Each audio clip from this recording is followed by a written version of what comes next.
Söz Kırgız Respublikasынын президенти Жапаров Садыр Нуркожоевичке берилет.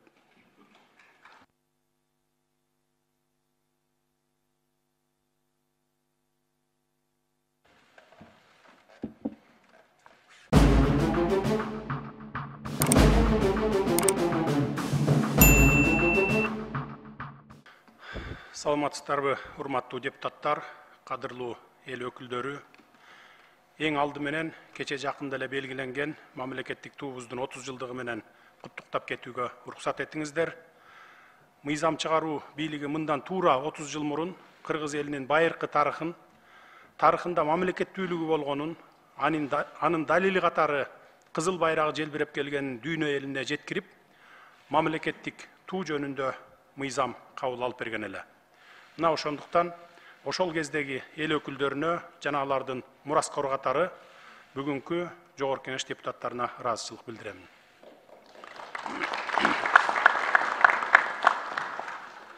Ошону менен бирге депутат айымдарыбызды дагы кечеги аялдардын эл аралык күнү 8 март майрамы менен чын жүрөктөн куттуктаймын.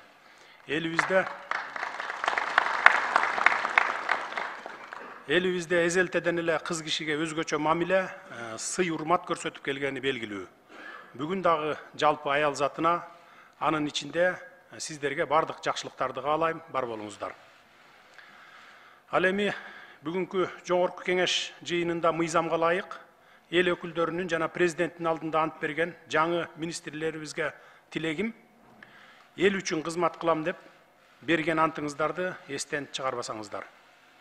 Бийликтин жүзү аткаруу бийлигинин, башкача айтканда, мына урматтуу министрлер сиздердин ишиңиздер аркылуу ачылат. Ишеним артылып, бүтүндөй бир тармактын жүгүн тартам деп иштөөгө белсенип келген соң, бул милдетти аткара албасаңар, мамлекеттин жалпы ишине жооптуу катары мага, президентке, анан силерди ишти жөндөп кете алат деп макулдугун берип, шайлап берген мыйзам чыгаруу органына сөз тиет. Эл тараза, эл сынчы дегендей, иштеген ишиңер, тарткан жүгүңөр элдин элегинен бат эле эленип байкалып калат. Жигердүү иш алып барып, мыкты демилгелерди көтөрүп, таза иштеп берсеңер, атыңар тарыхта жазылат. Иштем ишетип түр көргөзүп, эч кандай жылыштар байкалбаса, ага кошумча ар кандай мыйзамсыз аракеттериңер байкалса, бүтүндөй министрликтин аброюна, ал тургай жогоруда белгилегенимдей, бүтүндөй бийлик системасына объективдүү сын айтылары турган иш. Урматтуу мыйзам чыгаруу органынын өкүлдөрү, ааламдашуу доорунда эл аралык коомчулуктан сырт эч бир мамлекет өз алдынча саясат жүргүзүп, өз алдынча өнүгө албастыгы белгилүү. Анын ичинде Кыргызстандагы коңшу мамлекеттер менен кайсы бир уюмдарга мүчө мамлекет катары эл аралык коомчулук менен тыгыз байланышта иш алып барат. Бүгүн дүйнө жүзүндө өнүгүү процесстери ушундай тез ылдамдык менен бара жатканына күбөбүз. Коронавирус пандемиясынан кийин өнүккөн мамлекеттердин экономикасы дагы пандемияга чейинки деңгээлге али жете элек. Ошону менен катар, бүгүнкү күндө Россия менен Украинанын ортосунда болуп жаткан окуялардын кесепети дээрлик бардык мамлекеттерге терс таасир этип атканын көрүп жатабыз. Кыскасы, дүйнөлүк деңгээлде соода экономикалык, коопсуздук, алака катыш жана башка чөйрөлөрдө абал кыйын. Айрыкча акыркы күндөрдө эл аралык жагдай жана дүйнөлүк рыноктогу кырдаал кескин курчуп баратат. Буга баам салып байкап турасыздар өзүңүздөр. Албетте биз кичинекей эле өлкөбүз, биздин согушту токтотуп коюуга таасирибиз деле жетпейт. Ошондуктан биз калыс өлкө болушубуз керек. Доллардын кунунун көтөрүлүшүн, күйүүчү майга карата баанын жогорулашын, азык түлүктүн баалары да барган сайын өсүп жатканын элибиз менен чогуу баштан өткөрүп жатабыз. Ушундай кыйчалыш убакта бизге эң оболу ынтымак керек болуп турат.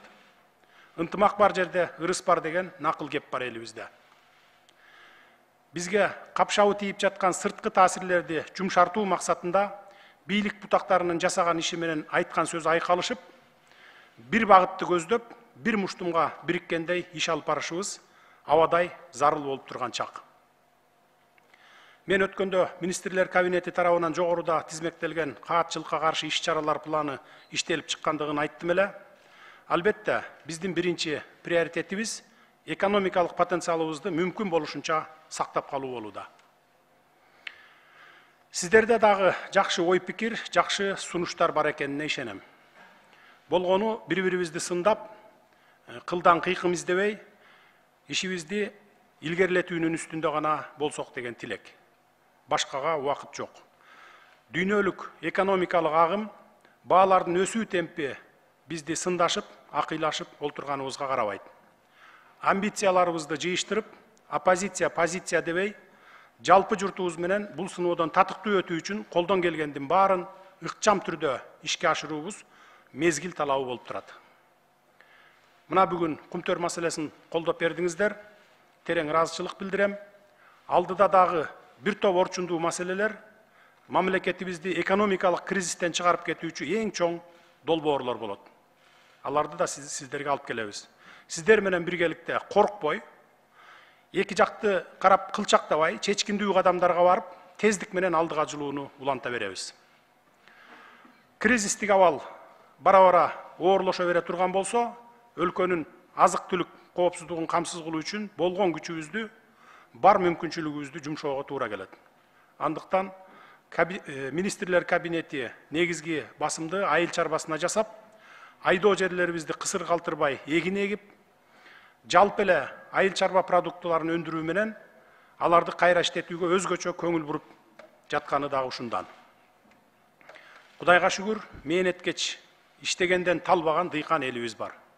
Алар болгону сугат суу, таза үрөн, жер семирткич жана арзан насыя гана талап кылып келе жатышат. Биз колубузда болгон акчабызды баарын бердик, 26 миллиард. Албетте бул сумма бардык дыйкан фермерлерди быйыл эле дүңүнөн насыя менен камсыз кылып койгонго жетпейт. Ошондуктан эмдиги жылдарга дагы караштырып жатабыз. Биздин оюбуз боюнча 3-4 жылда толук камсыз кылабыз деген планыбыз бар. Албетте эгерде казынабыз толтура болгондо быйыл эле баарын камсыз кылып койсок жакшы болот эле. Бирок акыбалыбызды өзүңүздөр жакшы билесиздер. Пандемиядан кийин биз эмес, өнүккөн өлкөлөрдүн дагы экономикасы калыбына келе элек. Бирок ушундай кыйынчылыкка карабастан биз 1 апрелден баштап бардык социалдык тармактагы кызматкерлердин эмгек акыларын дагы 50%-дан 100%-га чейин көтөрөлү деп чечтик. Эмгек акылар бир гана салыктын эсебинен көтөрүлөт, урматтуу депутаттар. Өткөндө бир депутат кредит алып эмгек акы көтөрүп жатасыңар деди. Министрдин орун басары тыңгылыктуу жооп бере албай атат да. Же өзү билбейт, министрдин орун басары, же даяр эмес. Ал орун басардын боюнча министрлер кабинетинин төрагасына тапшырма бердим. Кызматка татыктуу эмес болсо бошотуш керек. Азыр кызматка биз тааныш билиш же бирөөнүн көңүлү үчүн кармап отурганга акыбыз да жок. Бизди убакыт күтпөйт. Иштейм деген элдин талаптарын орундатып, саясатын жөндөп бере албасак, бийлик бутактарында отуруп, элге кызмат кылып атабыз деп айтпай эле коелук. Берекелүү түшүмдүн эң башкы себеби эле сугат суусу, ошол үчүн суу өмүр булагы деп айтылат. Бул багытта өкмөт жыл башынан бери эле ирригация системасын жолго коюуга, каналдарыбызды тазалоого тийиштүү каражат бөлүп, алардын натыйжалуу пайдаланышына бекем көзөмөл жүргүзүп жатат. Тармактык министрликтердин дал ушул багытка жооп берген орун басарлары жүргүзүп жаткан иштери, бөлүнүп жаткан каражаттар тууралуу парламент жыйындарында маалымат берип, ар бир каражаттын кайда, кандай жумшаларын чечмелеп берип жатат деп ойлойм. Кыскасы, эмгекчил элдин койгон талабын өз учурунда аткарып, жаздын бир күнү жылга тете дегенди эстен чыгарбай, эл менен тыгыз иштешүүгө маани беришибиз зарыл.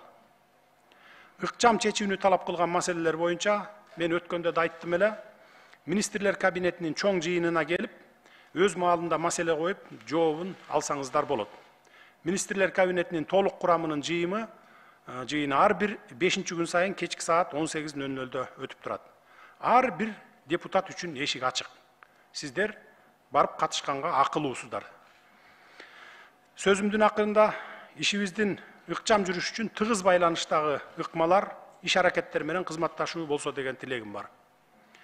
Жогоруда белгилеп айтканымдай, ынтымагыбыз бекем болгондо гана көздөгөн максатыбызга жетебиз. Буга сиздер да макулсуздар деп ойлойм. Ишиңиздерде ийгиликтер болсун. эл өкүлү катары эл үчүн иштейбиз деп келген максатыңыздар ишке ашсын. Кыргызстаныбызда тынчтык өнүгүү болсун. Рахмат көңүл бурганыңыздарга.